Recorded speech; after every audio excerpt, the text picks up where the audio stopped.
Hi everyone, and thanks again for joining. Today we're going to be discussing an extremely important topic called replacement theology.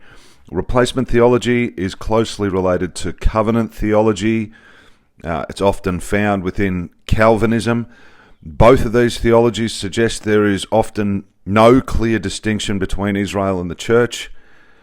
The promises made to Israel in the Old Testament are said to be spiritually fulfilled in the church, and Israel is said to be done, finished, with no future. In their view, the church has replaced Israel in God's plan, and God's promises to Israel have now been transferred to the church.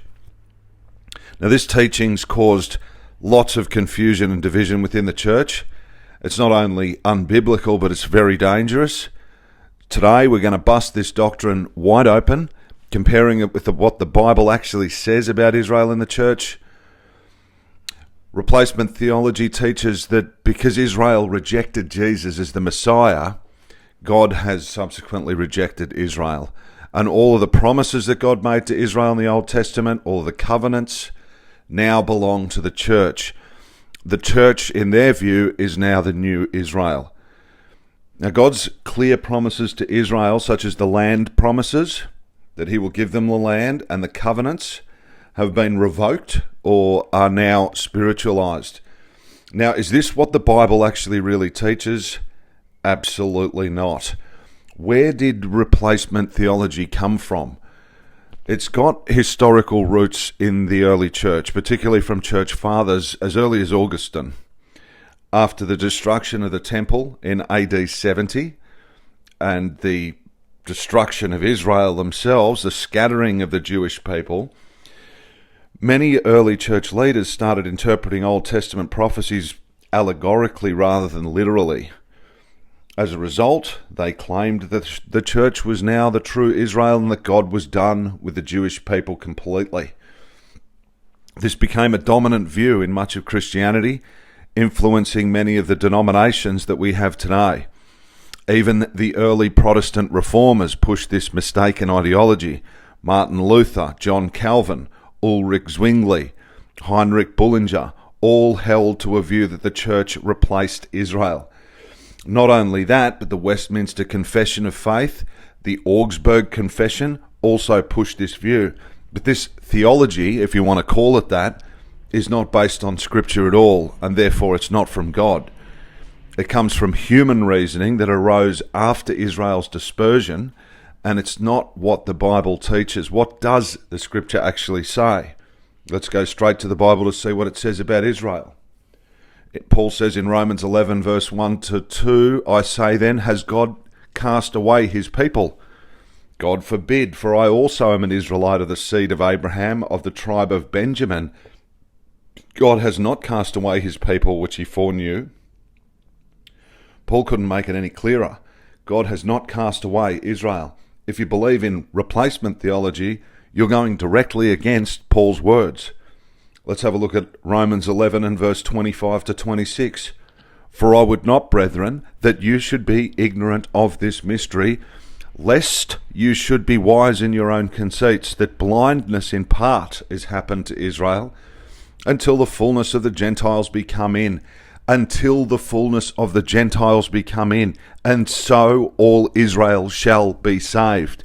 This shows that Israel's blindness is temporary. God still has a plan for Israel, and one day all Israel will be saved. Jeremiah chapter 31, verses 35 to 37, God says his promises to Israel are as enduring as the sun, moon, and stars.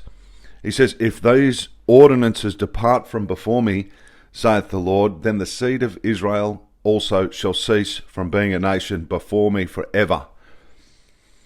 If you think that God has replaced Israel, then you're claiming that the sun, moon, and stars have stopped existing. Genesis 17, verses 7 to 8, God made an everlasting covenant with Abraham's descendants, promising them the land of Israel. An everlasting covenant does not expire. God does not break his promises. Now, if we're to use our carnal mind, unregenerate mind, as replacement theologists do, then it would make some sense. Israel rejected the Messiah, well, bad luck, they're done, they're out, and the church is in. We're in. Now, nothing could be more wrong. It's so dangerous.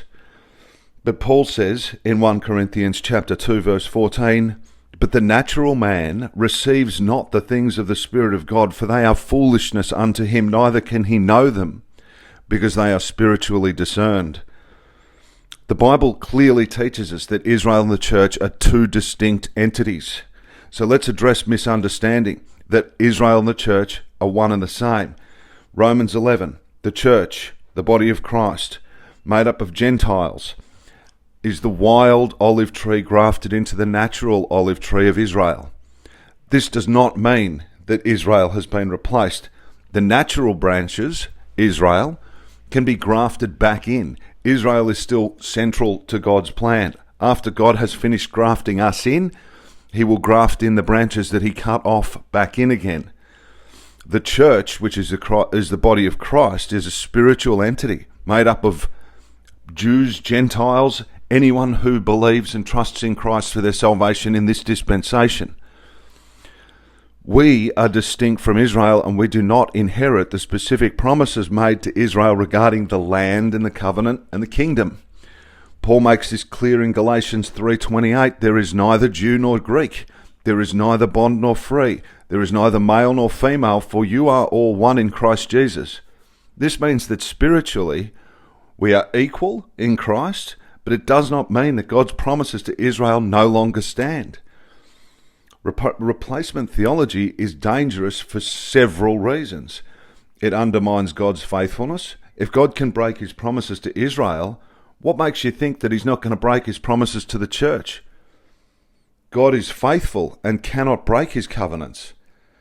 Many prophecies about Israel in the Old Testament are meant to be taken literally, not as allegories for the church. Take, for example, Ezekiel chapter 37. With resurrected Israel from the valley of the dry bones, literal dead people, literally raised. It's very clear that Israel are not here now, as far as God's concerned, but there was a deception, a nation which was created in 1948, a nation that was created via the Balfour Agreement with the Rothschild family, that they called that nation Israel. There are a bunch of people that have been walking around for the last 2,000 years who still claim to be Jews, which is fine, but these people are not biblical Israel. We know for a fact in this dispensation that there is neither Jew nor Greek, according to what God says. There is no distinction in God's eyes right now. But when the dispensation comes to an end, at the fullness of the Gentiles, they will be raised from the dead. They will then live on earth, and they will go through the tribulation for 7 years. God has not written Israel off. Paul tells us in 2 Timothy 2:15 to rightly divide the word of truth. This means understanding the distinctions in Scripture. The most important difference in this church age is between Israel and the church, which is the body of Christ. Paul was given the revelation of the mystery in Ephesians 3, verses 1 to 6, which explains the church, the body of Christ, is separate from Israel. The church operates under the dispensation of grace, while Israel is under the covenants and promises made to them in the Old Testament. When the church is raptured at the end of the time of the Gentiles, at the beginning of the tribulation, God will raise Israel and once again focus on them, fulfilling his promises to them. Replacement theology ignores these distinctions and misinterprets the Scripture entirely. In conclusion, we must reject replacement theology. The Bible teaches totally the opposite. God is not done with Israel, with his people. The church has not replaced Israel. Instead, the church and Israel have very distinct roles in God's overall redemptive plan. God is faithful. He will keep his promises to Israel, just as he keeps his promises to us. As Paul says in Romans 10, verse 12, "For there is no difference between the Jew and the Greek, for the same Lord over all is rich unto all that call upon him." Now let's stand firm in the truth of Scripture, rightly divided, and reject the dangerous errors of replacement theology. Thanks for joining.